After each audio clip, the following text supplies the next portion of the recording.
Finding myself and facing challenges. So when I was little, I've always wondered what it was like to be able to find myself.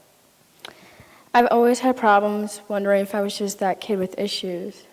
I've self-harmed a couple of times and also had suicidal thoughts. I've tried to commit suicide a couple of times, but to only find out that all my failures and mental problems don't define who I am in the inside. I now discover to love myself with unconditional care and love. I'm telling you that everyone deals with a lot of roller coasters. I've been to a bunch of hospital placements to help my depression and anxiety. And when I was there, I saw a bunch of lost souls out there that need people to look up to. A lot of times, you will struggle a lot mentally and physically if you don't get help.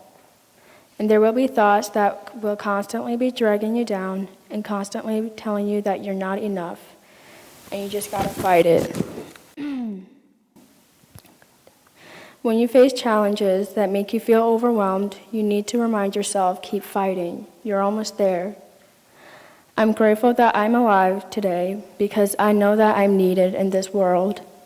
I believe that everyone can move on from their past. Another thing is that to love yourself, you got to step up for yourself and explore what you love. I know life is too short for people to tell you you're not enough, or when you're so busy trying to impress people, you just start feeling exhausted. I'll tell you a little bit of my life. I was bullied for a long time. My mother gave me up for the best, I guess. And I was adopted to a family that I'm struggling to get along with. I've been questioning my faith. I lost sight of myself.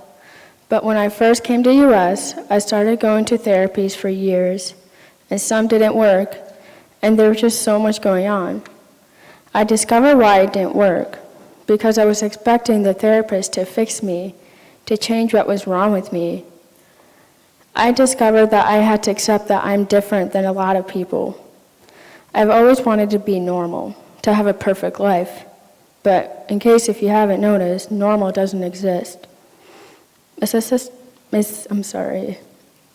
stereotype that society created.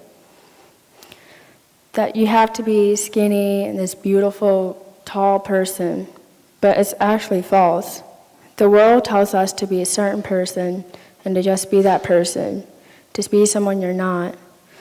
But I later decided to be my own person and do things that not everyone does, and just trying to be more creative. That's the end of my story. Thank you.